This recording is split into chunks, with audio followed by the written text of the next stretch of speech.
Hello friends, learns classes के second session में आप सभी का स्वागत है। आज हम इंडेफिनिट टेंसेस के बारे में बात करने वाले हैं। इंडेफिनिट टेंसेस में मुख्य रूप से प्रेजेंट इंडेफिनिट टेंस की आज हम बात करेंगे। इंडेफिनिट का अर्थ जैसे कि मैं पहले भी आपको बता चुका हूं, इसका अर्थ है अनिश्चित और टेंस का अर्थ है समय, यानी कि वो सभी बात जो किसी ऐसी घटना को दर्शाते हैं जिसका समय अनिश्चित है। अनिश्चित का मतलब है कि जैसे मैंने कहा कि मेरे दादाजी सुबह सैर पर जाते हैं, इसमें आज गए हैं, कल जाएंगे कि नहीं जाएंगे इस चीज की गारंटी नहीं है, इसलिए हम इस समय को हम अनिश्चित कहेंगे। दैनिक क्रिया जरूर है पर इसकी कोई गारंटी नहीं। इसमें हम अंतराल और क्षणिक स्वभाव ये देख सकते हैं, और अंतराल अगर नहीं भी है तो कुछ ऐसी कंडीशन भी हैं जहां पर हम उनको इंडेफिनिट का ही नाम देंगे, भले ही वो कॉन्टिन्यूस जैसे लग रहे हो। चलिए देखते हैं, प्रेजेंट इंडेफिनिट की शुरुआत करते हैं। इंडेफिनिट टेंसेस जो है, अनिश्चित समय वाले जो टेंस है, वो प्रेजेंट, पास्ट और फ्यूचर तीनों में ही बनेंगे। चाहे घटना भूतकाल के समय को दर्शाती हो, यदि वह घटना अनिश्चित समय की बात करती है, भले ही भूतकाल की हो, भले ही वर्तमान की हो, भले ही भविष्य की हो, वो सारे के सारे टेंस इंडेफिनिट कहलाएंगे। पास्ट की होगी, भूतकाल की होगी तो हम पास्ट इंडेफिनिट कहेंगे उसको, प्रेजेंट की होगी तो प्रेजेंट इंडेफिनिट, और फ्यूचर की होगी तो फ्यूचर इंडेफिनिट कहेंगे। प्रेजेंट इंडेफिनिट की कुछ पहचानें आपने पढ़ रखी हैं, उन पर भी डिस्कशन करेंगे, और थोड़ी कुछ और पहचान जो आपको पढ़ने की जरूरत है उन पर भी हम लोग डिस्कशन करने वाले हैं। पहली पहचान जो हम सभी ने पढ़ रखी है वो है, यदि वाक्य के अंत में ता है, ती है, ते है जैसे शब्द देखने को मिला है तो उसे हम प्रेजेंट इंडेफिनिट का नाम देते हैं। बिल्कुल सही है, देखते हैं। ता है, ती है, ते हैं या ताहू, ऐसे कुछ शब्द हैं। चलिए उदाहरण देख लेते हैं। उदाहरण में यहाँ पर उदाहरण दिखाऊंगा आपको और यहाँ पे उसकी पहचान दिखाऊंगा। उदाहरण देख लेते हैं।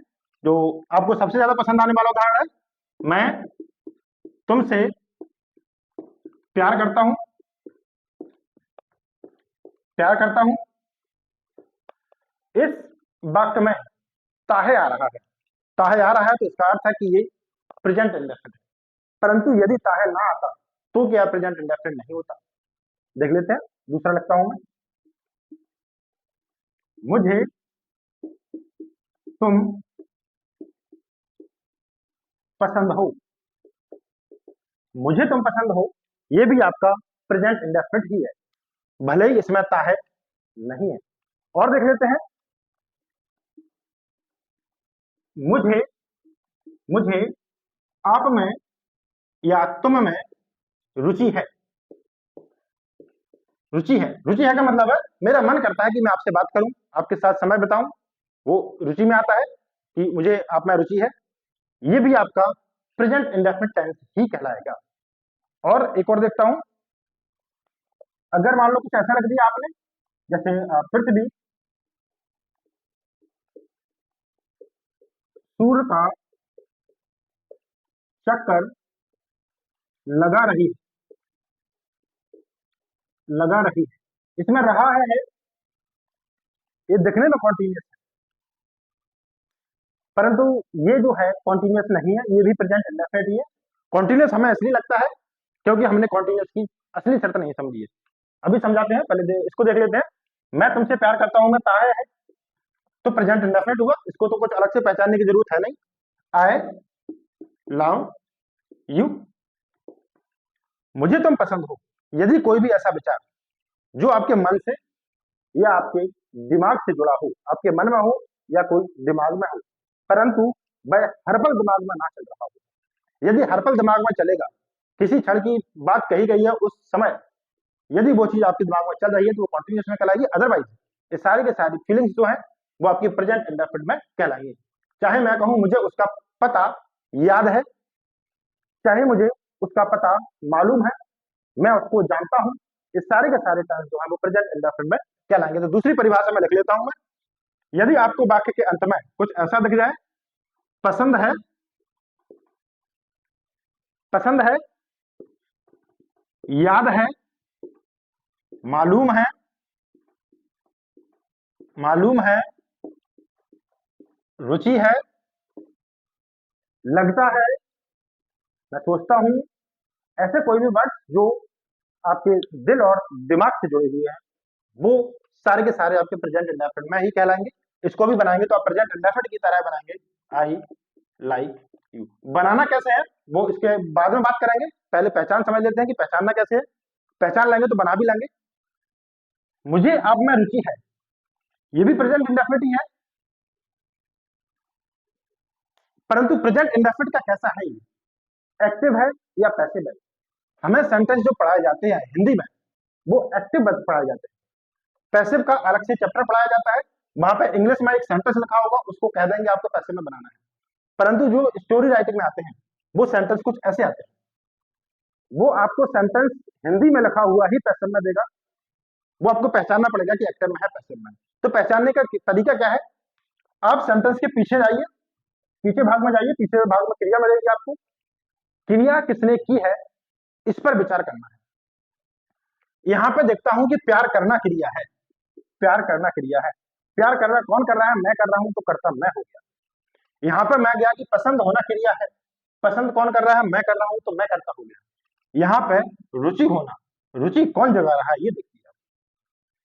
रुचि क्या मैं जगा रहा हूं, मैं बिल्कुल नहीं जगा रहा हूं रुचि, वह व्यक्ति जगा रहा है रुचि जो मुझे पसंद है।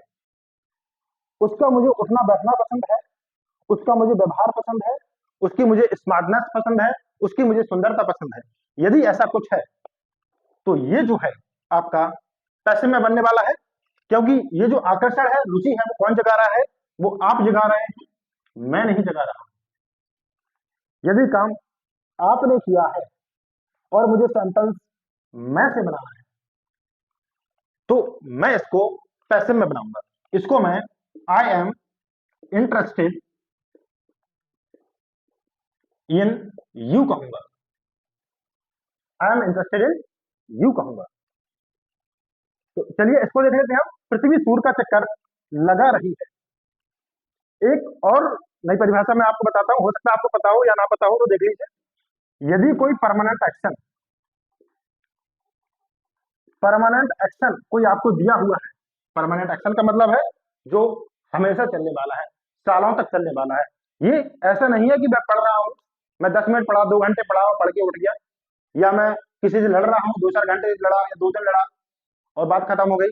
ये वो चलना है या वैसा कार्य है जो सालों तक रहने वाला है। जैसे कि यह पृथ्वी सूर्य का चक्कर लगा रही है, ये कभी नहीं रुकने वाली है और एक कार्य जो है हर पल हो रहा है। इसको मैं the the earth the earth moves around the sun कहूंगा,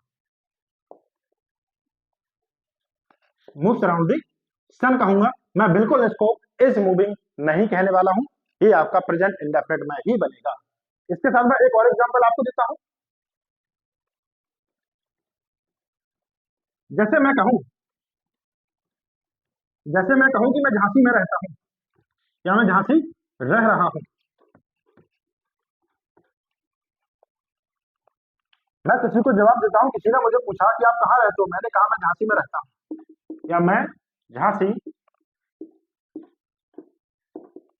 मैं रहता हूं या रह रहा हूं। तो ये डिपेंड करेगा कि मुझे सेंटेंस कैसे बनाना है, ये उस बात पर डिपेंड करेगा मैं झांसी में कैसे रह रहा हूं। अगर मैं झांसी में परमानेंट रह रहा हूं, मैं सेटल हूं पूरी तरह से, मेरी जॉब झांसी में है, मेरी पूरी फैमिली झांसी में है, यदि कुछ ऐसा है तो मैं इसको प्रेजेंट इंडेफिनिट में ही बनाऊंगा, क्योंकि यहाँ पर परमानेंट एक्शन की बात है। आई लिव इन झांसी बोलूंगा। यदि मैं झांसी पढ़ने आया हूं, साल 2 साल के लिए रह रहा हूं या किसी और पर्पज से आया हूं, मैं उसको I am living in Jhansi बोलूंगा। ठीक है। और अगर मैं कहूं, और कुछ देख लेते हैं, जैसे मैंने कहा मेरे घर का मुख्य द्वार मुख्य द्वार मुख्य द्वार पूरब की ओर है या पूरब में है, पूरब में है। तो मकान मेरा सालों तक रहने वाला है, ये भी आपका परमानेंट एक्शन को दिखाएगा। इसको मैं क्या कहूंगा, the main gate of my house faces east.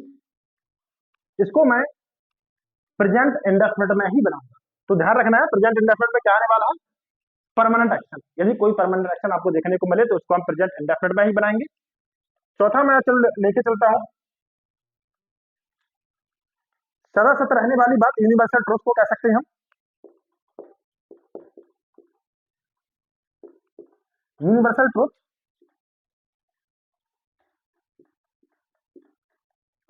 Universal truth क्या है, जो ब्रह्मांड में फिक्स है, जिसकी परिभाषा ब्रह्मांड ने ही दे रखी है। जैसे वही कहते हैं कि पृथ्वी सूर्य का चक्कर लगाती है या लगा रही है, इसको हम यूनिवर्सल ट्रूथ भी मान सकते हैं। सार्वभौमिक सत्य इसको कहते हैं, सबको जो जो सत्य पूरी दुनिया मानती है उसको हम यूनिवर्सल ट्रूथ कह सकते हैं। जैसे कि सूर्य पूरब से उगता है, वो भी आपका यूनिवर्सल ट्रूथ ही है। और और आगे चल के देखते हैं क्या साइंटिफिक प्रूफ क्या है, साइंटिफिक।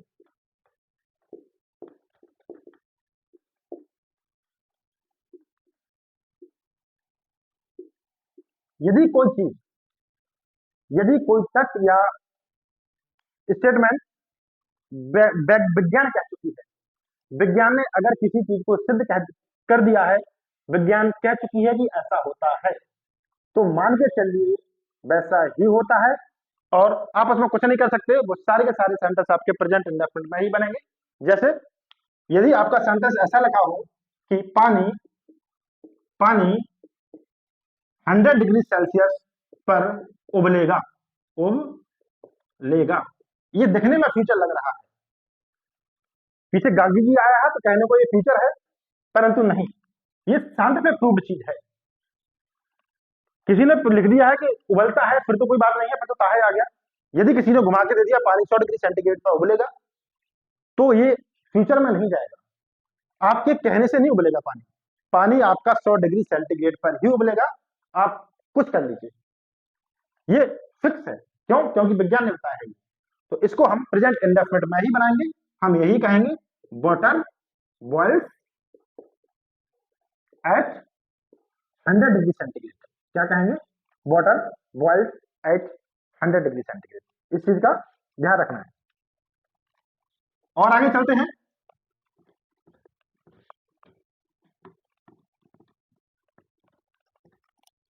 इस साइंटिफिक प्रूव्ड हो गया। अगर किसी कीमत की बात करें, अगर किसी चीज की कीमत बताई गई है, कीमत जैसे मैं कहूं मेरी कमीज,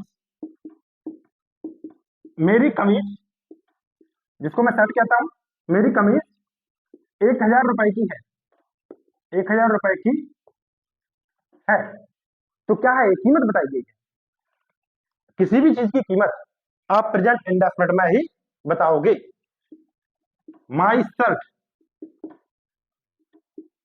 माई शर्ट कॉस्ट ₹1000। शर्ट नहीं होता, शर्ट होता है, तो यहाँ पर कॉस्ट है। इसकी बात आगे करेंगे क्यों ऐसा होता है। तो माई शर्ट कॉस्ट ₹1000, क्यों? क्योंकि कीमत बताएंगे। और देखते हैं आगे, सातवां डेफिनेशन में देखेंगे, यदि कोई आदत है, किसी व्यक्ति को किसी चीज की लत है, आदत है, आदत यानी कि हैबिट है। जैसे मैं कहूं मेरे पिताजी धूम्रपान करते हैं, मेरे पिताजी धूम्रपान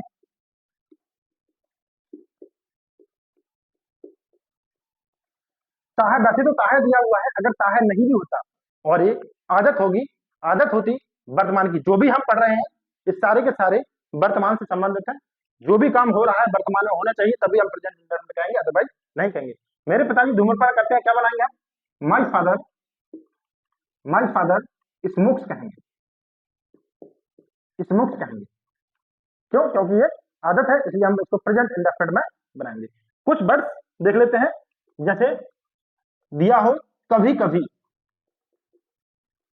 कभी कभी, या अधिकांशतः,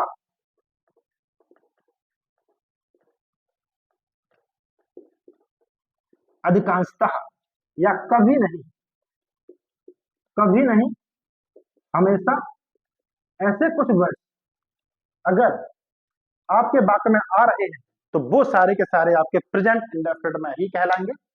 पीछे का शब्द चाहे हो अथवा ना हो। देखिए जैसे एक जो बार बार आने वाला एक सेंटेंस है वो मैं आपके सामने रखता हूं और उसको देखते हैं।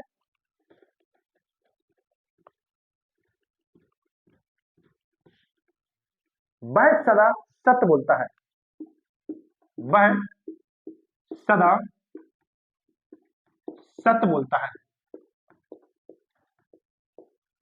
वह सदा सत्य बोलता है। तो इसमें सदा और लिख लीजिए, हमेशा लिख लीजिए, हमेशा लिख लीजिए इसको, हमेशा या सदा, ऑलवेज। अगर कहीं ऑलवेज बना है तो प्रेजेंट इंडेफिनिट बनेगा। और वह हमेशा या सदा झूठ बोलता है। वैसे तो इनमें ताहा है तो प्रेजेंट इंडेफिनिट हुए, अगर ताहा ना भी होता तो इस कारण से वो ताहा, इस कारण से वो प्रेजेंट इंडेफिनिट माना जाता है, क्योंकि उसमें ऑलवेज है। इसमें कहेंगे हम ही स्पीक्स द ट्रुथ। यहां कहोगे आप ही टेल्स अ लाई। तो यहाँ पे स्पीक क्यों लगाया, टेल क्यों लगाया, इसके बारे में जानकारी थोड़ी देता हूं मैं। ये बात सत्य बोलने की है।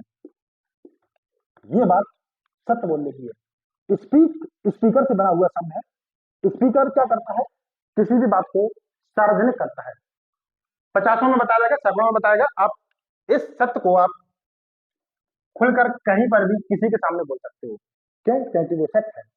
सत्य में सत्य को कहीं पर भी बोला जा सकता है, इसलिए इसके आगे स्पीक लगता है। लाई क्या है? लाई झूठ है। लाई को आप चोरी छुपे कहीं बोलोगे, चौड़े में कहीं पर भी नहीं बोल दोगे, चोरी छुपे बोलोगे। इसलिए इसमें टेल आता है। टेल का अर्थ होता है एक आदमी से कहना, इसलिए लाई के साथ टेल आता है और ट्रुथ के साथ, सत्य के साथ स्पीक आता है। इस चीज का ध्यान रखना है। तो ये पहचान है, लगभग लगभग खत्म हो गई। अगर कुछ रह गया होगा तो बाद में कभी डिस्कशन कर लेंगे। फिलहाल मेरे दिमाग में जितना था उतना मैंने आपको बता दिया है। अब स्ट्रक्चर की बात कर लेते हैं कि स्ट्रक्चर क्या रहेगा, किस सेंटेंस को हमें कैसे बनाना है। एक्टिव और पैसिव दोनों की बात करेंगे।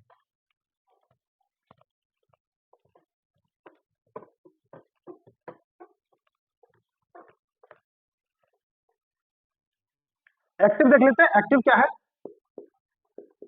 वो सेंटेंस जो कर्ता से शुरू हो रहा है या मुख्य जिसमें कर्ता है। पैसिव क्या है? पैसिव में मुख्य क्या होता है? कर्म होता है। जो कार्य हुआ है वो मुख्य है। जैसे मैं कहूं एक चीता था, जंगल से गांव की तरफ आ गया। अब क्या मुख्य है इसमें? चीता का मरना मुख्य है या जो व्यक्ति चीता को मारेगा वो मुख्य है? चीता का मरना मुख्य है। अगर चीता नहीं बना मरा तो पता नहीं वो कितनों को नुकसान करेगा। तो यदि किसी ने मार भी दिया है तो हम कहेंगे द टाइगर वॉज किल्ड। इसको हम पैसिव में बनाएंगे। महत्वपूर्ण क्या है इसमें? ऑब्जेक्ट है, किसने किया है वो जरूरी नहीं। तो ध्यान रखना है, पैसिव और एक्टिव दोनों ही हमें सीखने हैं, साथ में सीखने हैं।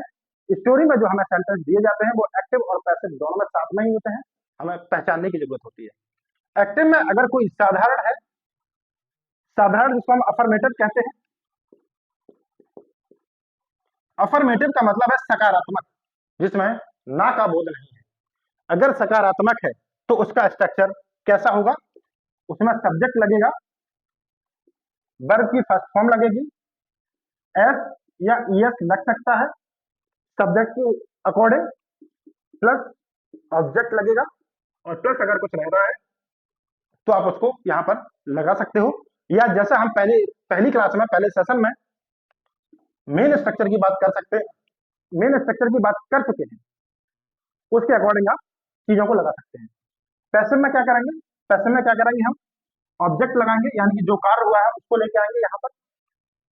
उसके बाद इज जम आर लगाएंगे, इज जम आर लगाएंगे। उसके बाद हम वर्ब की थर्ड फॉर्म लगाएंगे, प्लस अदर लगा सकते हैं यहाँ पे, और लास्ट में आप बाय प्लस सब्जेक्ट लगा सकते हो।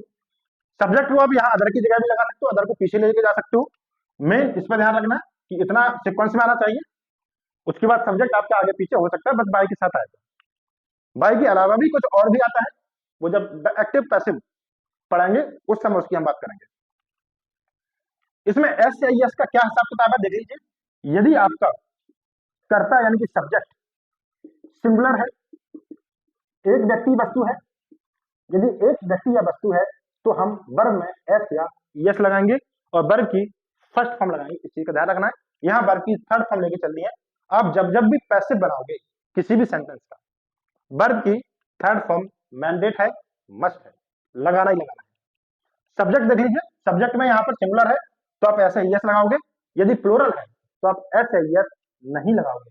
सब्जेक्ट क्या है, अगर प्लूरल है तब आप ऐसा यस जो है, ऐसे यस जो है आप नहीं लगाओगे। इस बात का ध्यान रखना है। यदि आपका सेंटेंस कैसा है, नेगेटिव है, नेगेटिव है, नकारात्मक का बोध है, किसी चीज के बारे में नहीं बोला गया है, तो क्या करोगे आप, सब्जेक्ट लगाओगे, डूडज लेके आओगे। यहाँ पर डूडज क्या है, आपकी हेल्पिंग वर्ब है, डूडज लेके आओगे, डूडज के बाद नॉट लेके आओगे, नॉट के बाद आप वर्ब की फर्स्ट फॉर्म लाओगे, फिर आप ऑब्जेक्ट लाओगे। क्या लगेगा, सब्जेक्ट लगेगा, डूडज लगेगा, नॉट लगेगा, वर्ब की फर्स्ट फॉर्म लगेगा और ऑब्जेक्ट। डूडज का भी सेम हिसाब किताब है। यदि सब्जेक्ट आपका सिंगुलर है, एक व्यक्ति या वस्तु है, तो डज लगाना है, और अगर प्लूरल है तो आपको डू लगाना है। वहां पे चलते हैं, नॉट का अलग से नहीं बता रहा हूं। नॉट अगर है तो कहां लगाना है आपको, हेल्पिंग वर्ब के तुरंत बाद आपको नॉट लगाना है। यदि सेंटेंस में नेवर है, नेवर है तो हम इसके हिसाब से सेंटेंस को बनाएंगे, ना कि इसके हिसाब से। ध्यान रखना है, नेवर अगर है तो नेवर लगाने के बाद हम सेंटेंस को अफर्मेटिव के तरीके से बनाएंगे। अब इंटरोगेटिव देख लेते हैं। इंटरोगेटिव देख लेते हैं। इंटरोगेटिव में क्या होता है, क्वेश्चन पूछा जाता है, क्वेश्चन पूछेगा वो आपसे, या WH वर्ड भी हमें देखने को मिलते हैं इसमें, तो ध्यान रखिए कैसे बनाना है। WH वर्ड लगाना है। WH वर्ड क्या होता है, क्या, कौन, कैसे, कब, ये क्या है, सब WH वर्ड है।